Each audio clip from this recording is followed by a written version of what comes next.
wizards, witches and muggles. Welcome back to my channel. I hope you're all doing really well and welcome back to a brand new DIY. I am so excited about this one, you don't even know. So today I'm going to be showing you how you can make your very own jar of FLOO powder. The first time that we hear about this is in the Chamber of Secrets, and if you don't know what FLOO powder is, this helps you travel via the FLOO network. You throw some of this green powder into the fireplace and then you say your destination very clearly and loudly and it will take you to wherever you want to go. So I decided to make my very own. This is super easy and this is 100% a prop. Don't go throwing it into fires, don't go eating it, and just don't do anything with it. It is for display purposes only. I hope you're going to enjoy this DIY. Let's get on with it. Oh, and also if you're brand new to my channel, hello, welcome. Don't forget you can click the subscribe button if you'd like to become part of our weird magical online family. Let's go. Okay, so let's get this DIY started. I'm going to start off with telling you guys what you will need to make your very own FLOO powder and what I am using today. So the first thing that I'm going to be using is this glass jar. These are fairly inexpensive. I think this one cost me about £8. I got it online, which is always great news, but I'm sure there are places that you can get these as well. So it's a simple glass jar, but it has its very own wooden spoon with it and a little holder to keep it in place, and it also has a little cork lid. And I saw this and I thought it would be absolutely perfect to do this DIY. So get yourselves one of these. Let's see what else that we need. Next up, sticker paper. This is really easy to get hold of. I got mine from Amazon, but you can probably get it from stationery shops as well. And the reason we need this is we want to print our FLOO powder labels onto the paper so that it's really easy to stick onto the jar. I personally didn't want to faff around with glue, so I went with the sticker paper option. Now for the exciting part is how we're going to make the actual FLOO powder. Now this is just a prop. This is not to be thrown into fireplaces. It's not edible. I mean, the only thing that you could do with this is potentially use it in your bath, but again, I wouldn't. This is Epsom salt. It's a bath salt. It's fragrance free. It's really easy to get hold of this online. I got this from Asda, my local supermarket, and it was about £4. So I have some Epsom salt and that is going to act as the FLOO powder, and to colour it I bought some food colouring. So I have a yellow and a blue because I wanted to make it a greeny colour, and if you know your colours well, you know if you add blue and yellow together you get green. So this is how we're going to colour our Epsom salt. Now in the books FLOO powder is described as a glittery substance, so I also have some glitter to make it all glittery and sparkly, which I'm always excited about glitter. Next I've also got some twine. This is purely for decorative purposes. I'm going to be binding it around the top of the jar, and I also thought some wooden beads would be fun just to add a little bit more decor and some kind of magical, I don't know, I just wanted wooden beads. There you go. I also have a jug. This is what I'm going to be mixing up the salt and the food colouring in. You will also need a spoon to help mix it all together. And as an optional thing, this isn't necessary, I have got a few of my acrylic paints because I thought I might paint the wooden spoon, but I'm not sure yet. So if you have paints, make sure you've got paintbrushes as well. So I think that is everything that we're going to need. There isn't too much here, and it's a really easy but effective DIY. I cannot wait to make this. This is the first time I'm making it live on here because I've not even made a draft demo one for myself. So I'm quite excited to see how this all pans out. Okay, let's get started. So I'm going to take my jar and my label. So if you've got your label printed out on your sticker paper, you just have to simply cut it out with a pair of scissors, which I've done in advance, and we are going to position our label on our jar how we want it. And I think I'm going to stick mine in the middle like so because I think that's good positioning. So I'm just going to go ahead and take the backing off. So now that we have our sticker without its backing, I'm then just going to position where I want it to be and simply stick it on.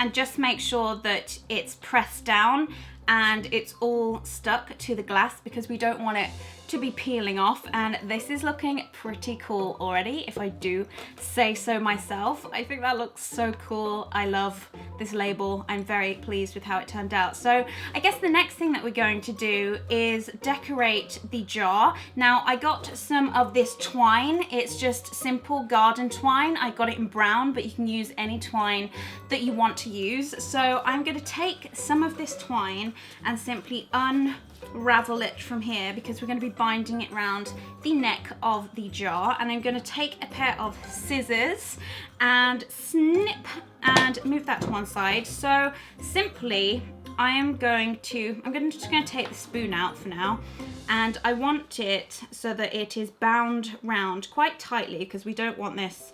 I mean, what you could do is make a little knot, which I may just do now. Okay, so I've made a little knot so that this isn't going anywhere and it's not going to unravel itself. So I'm simply just going to bind it around the edge. There is no particular skill to this. I'm just going to bind it until I think it looks pretty cool. And I think I'm going to stop there.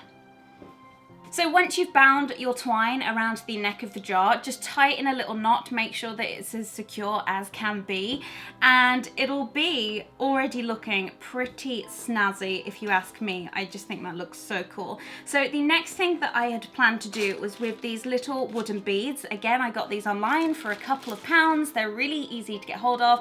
Again, you can probably get them from a craft store. And I've taken a piece of twine and I've already started putting some of these beads on. You can put them in any order you want. I mean, you don't even have to add this if you don't want to. I just thought it would add a little bit of magic to it, and I thought it would make the jar look a little bit more interesting, because I think potion jars are absolutely fascinating. So I wanted to add that a little more, and this is what I'm using. So I have put about 5 beads on. You can put as many as you want or as little as you want. I personally found this enough. So my aim is to kind of tie it around the neck of the jar, and it'll just sit there basically. And you can, I think I'm gonna have mine on this side. I think that's gonna look really cute.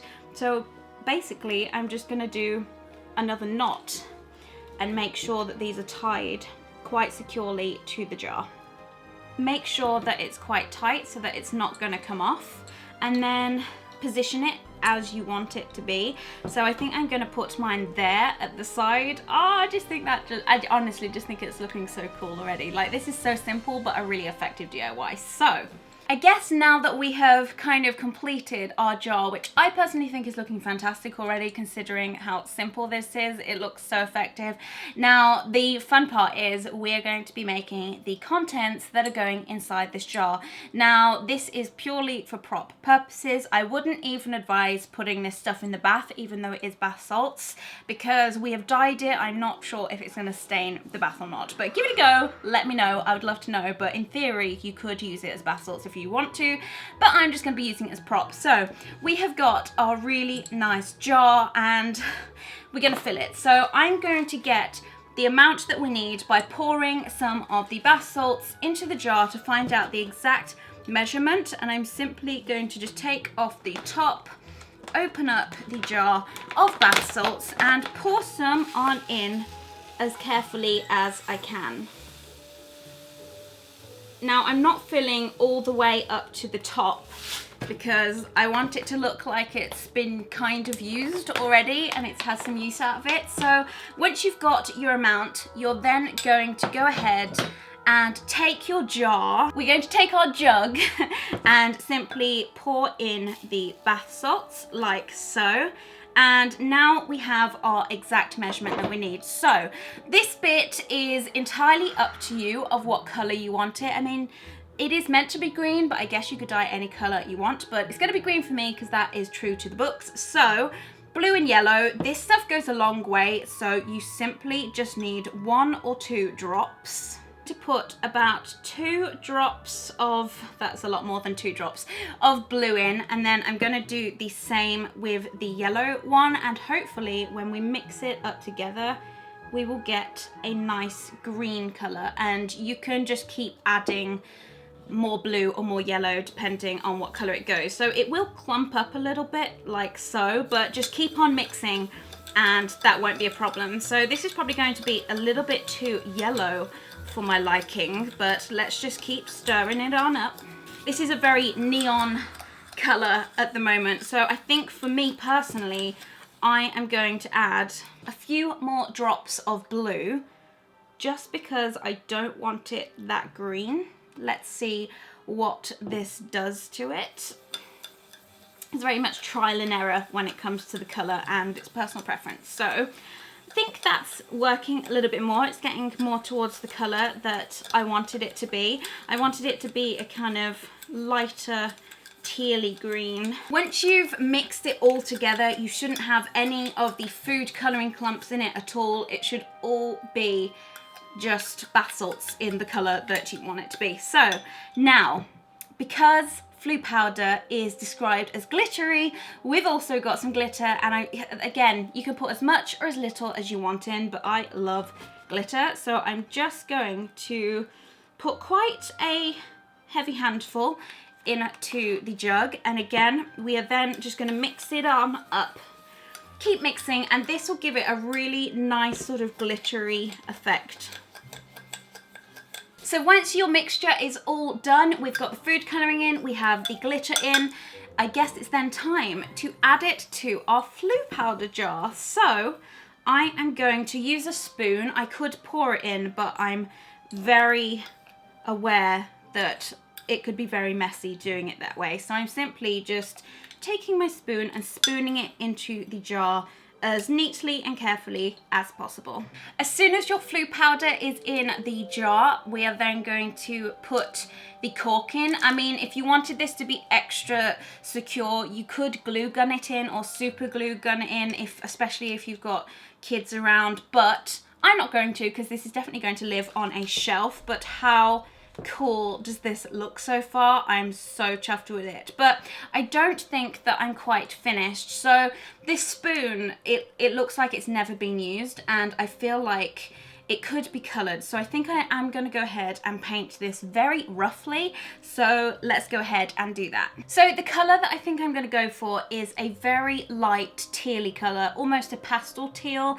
I might add a little bit of yellow into it as well, kind of like a mint colour. And I'm not going to paint this spoon perfectly. I want it to look worn, so I'm going to be very, very sparse with the paint and not heavy with it. So I'm going to add a little bit of white, and I'm also going to have some of this turquoise colour here as well, and add a tiny little bit of yellow just in case I want to use that. So I have got my pack of brushes right here. These aren't any special brushes, they're just really simple, easy ones, cheap ones. So I'm going to go ahead and take these tiniest little bit of turquoise and add it into my white. Now that is very, very turquoisey. I might even add a little bit more white because I don't want it as green as that. So get some more white in there. So I'm going to add a very small amount of yellow, and we're getting more towards the colour that I really wanted this to be. So once you've got your desired colour, I'm actually going to take most of the paint off of the brush because I mean, you could paint it so it's fully opaque, but I really don't fancy doing that. So I'm going to try and take as much of the paint off as possible, and then kind of give it a rough wash of it, if you like, because I still want some of the wood colour to show through. So I'm not particularly being that precious about it. I want it to look like the paint's almost chipped off after using it over time, because this little spoon would have been used quite often with the FLOO powder. So once I've done that, I'm then just going to go ahead and my hands are about to get very mucky, and I'm just going to go ahead and do the inside and the edges, trying not to care too much if I don't get all of the surface area, just getting all of it but leaving some bits. So once you've done that, you are going to want to leave it to dry, which shouldn't take too long because we haven't actually used that much paint. As you can see, it kind of looks like it has been used. And what would be even cooler is if you got some sandpaper and just sanded some of this off so it looked even more rustic, but I'm probably just gonna leave it how it is. And yeah, so I'm just gonna go ahead and leave that to dry. And I think we may have made it to the end of this DIY. I wasn't lying when I said this was a super easy, simple one, and look how awesome it looks. I'm so thrilled with this. It genuinely looks like a jar of FLOO powder that you can find in Slug and Jiggers on Diagon Alley, and I really hope you enjoy it. I had a lot of fun making the label. It says Slug and Jiggers Apothecary FLOO powder, and then it says instructions: toss a handful of FLOO powder into a fireplace connected to the FLOO network, walk into the flames and state the desired destination loudly and clearly to ensure arrival in the proper location. And then I just put Diagon Alley down there. So I'm just so chuffed with it. It's definitely going on my shelves. I think for such a simple DIY, it's very, very effective. I would love to hear your thoughts. Did you enjoy this? Are you going to try and make one yourself? Because it's very easy.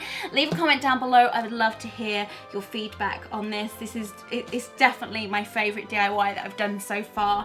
I'm really, really happy with it, and I really hope you guys enjoyed it too. So I'm gonna leave it there.